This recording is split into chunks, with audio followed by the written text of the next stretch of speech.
kids.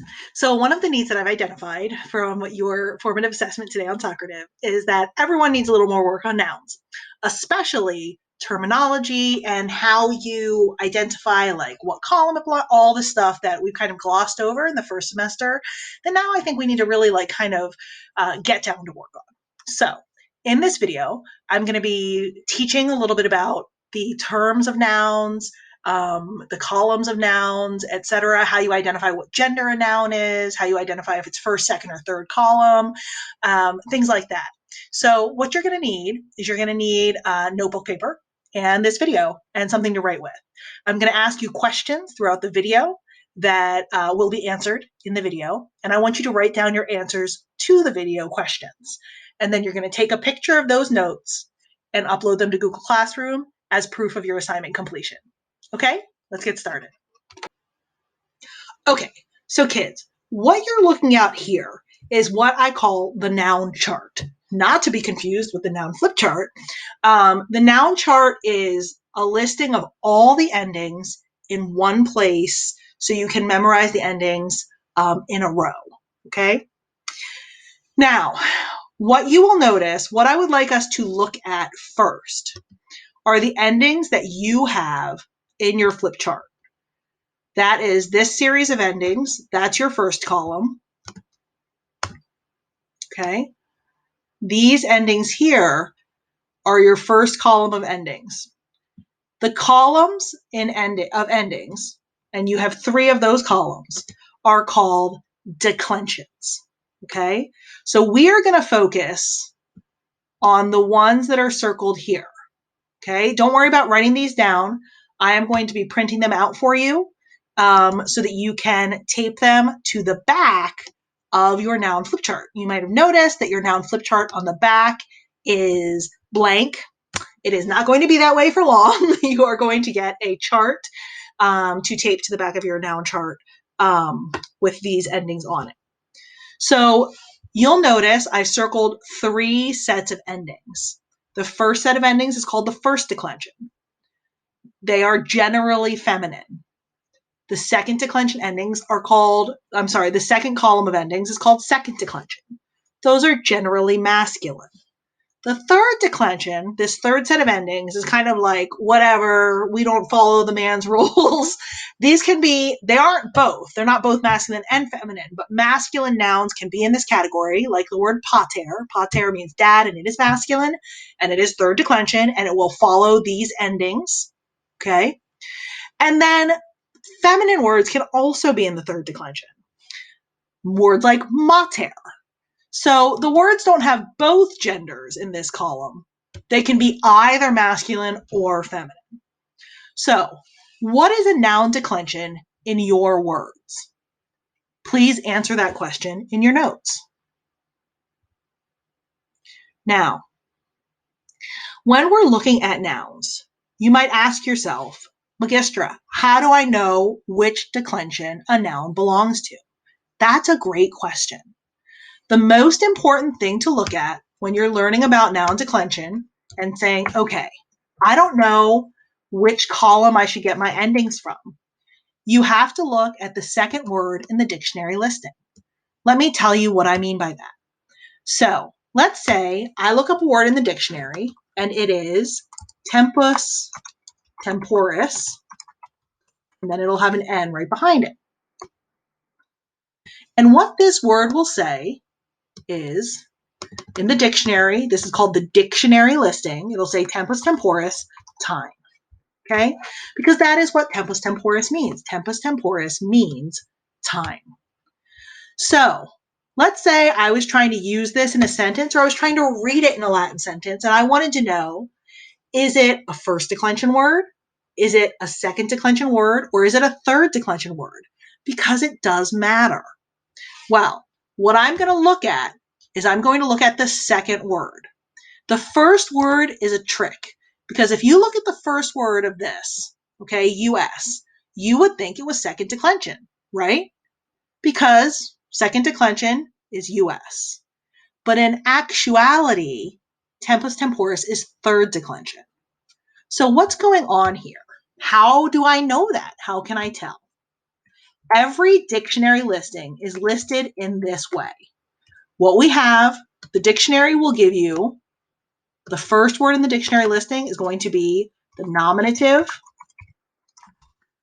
singular form of the noun. So tempus is the nominative singular form of the Latin word for time. So you're probably thinking, well, okay, but there it is. Why isn't it second declension? Because the declension identification is based on the second word. Just like we have each two names. My name is Michelle Shupp. Michelle tells you my identity. This is my first name, right? Michelle. But Shupp is what classifies me into my family. Shupp, the second word, I don't belong to the Michelle family. I belong to the Shupp family. It's the second name. That's my classifying name. That's the name that tells you which family I belong to.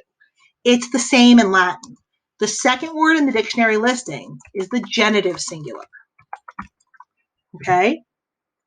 So, if I look at this word, tempus temporis, and I look at the second word, okay? I'm not going to look at tempus because tempus is the first word.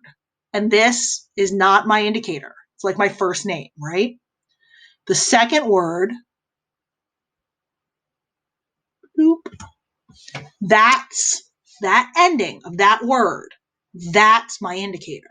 The genitive singular word, the second word tells me which family of endings this word time belongs to. So I'm going to look at my three declensions. Is is the genitive singular ending for the first declension? No. So I'm going to delete that. Is is the genitive singular ending for the second declension? No. So it doesn't belong to that family. Is is the genitive singular ending for the third declension? Oh, I lost my circle. Yeah. Oh my goodness, where's my circle? Oh, for Pete's sake, kids. Circle. Okay. Is is the genitive singular ending for third declension? And the answer is yes. That means that tempus temporis is a third declension noun.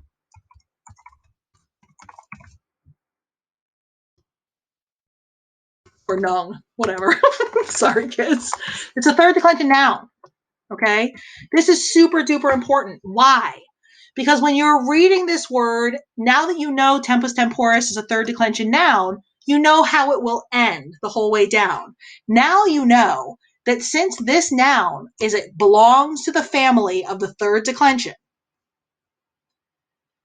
that having a um ending makes it genitive, not accusative. You can say, okay, for this word time, tempus temporis, I'm only looking at the endings in the third declension to tell me how this noun could function. If my word is temporum, then what I've got here is a genitive plural form of the word. So let's take a moment and decline it. Okay, so here's your second question. Which word in the dictionary definition or the dictionary listing of a noun gives you its classifying information? Let me say that again. Which word in the dictionary listing of the noun gives you its grammar classification? Which word gives you its declension? Now, how does this work from a formation perspective and a translation perspective? Well, let's use the word, I want to use a person word as opposed to an inanimate object. Let me just erase this. Bloop, bloop, bloop, bloop. Okay. Let's use the word mater, matris. Okay. So we have mater. We'll make this bigger.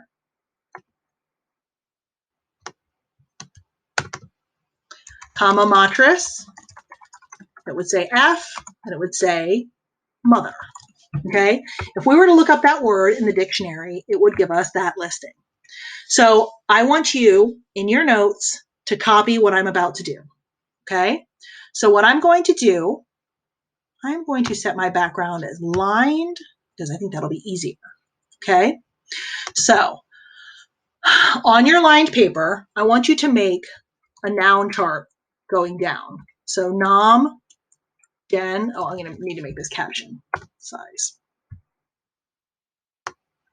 Okay, so I'm going to make a noun chart, a blank noun chart. The first case in my noun chart is nominative.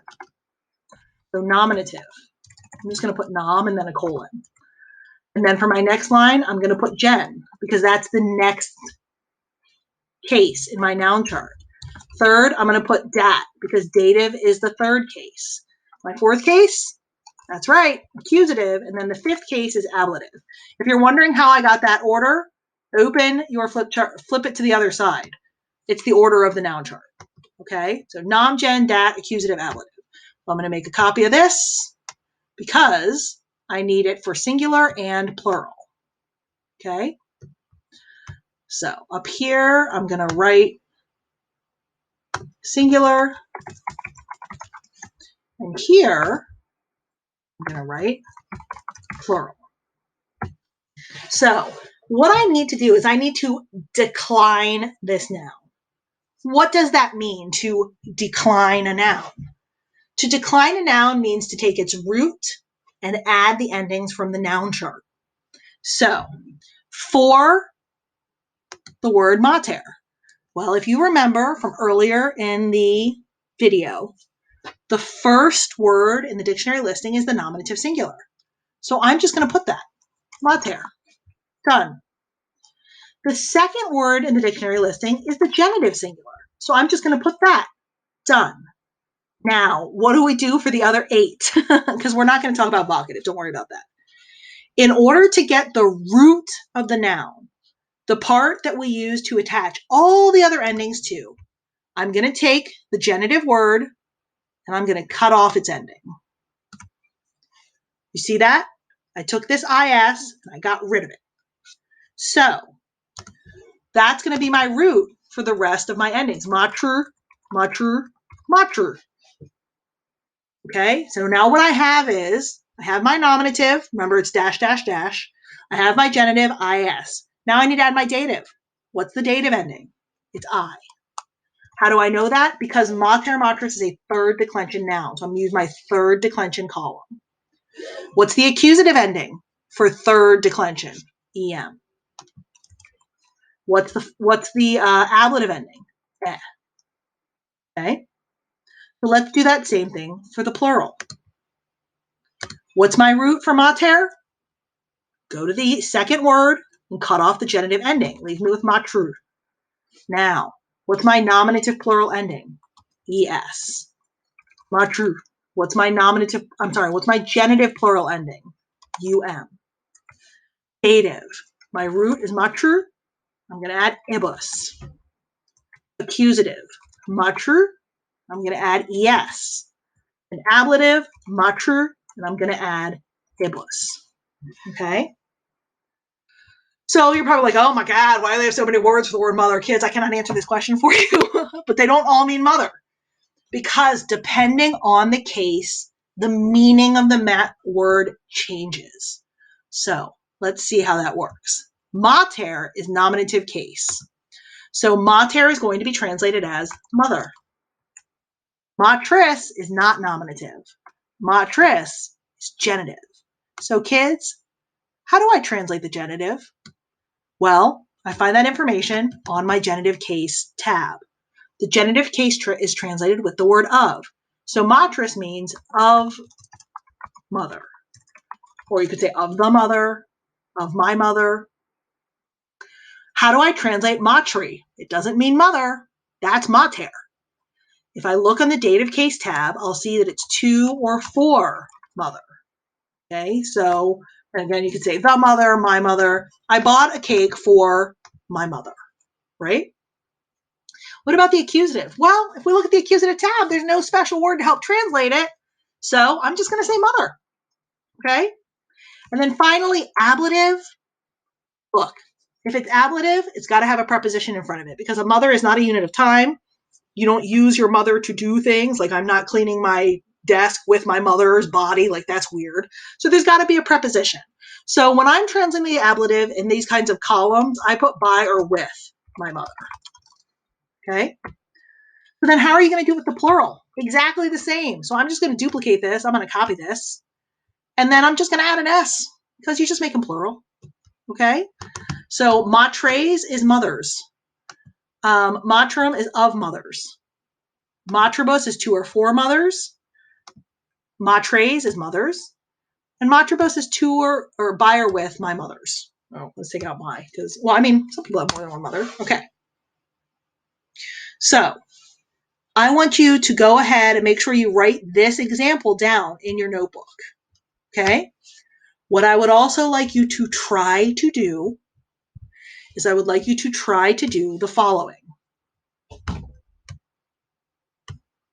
Take this word, puela, puelai, feminine, girl. It is not a third declension noun. What I want you to do for me in your notes is answer what declension is. Oh, I'm going to make these smaller. Tell me. What declension is this noun?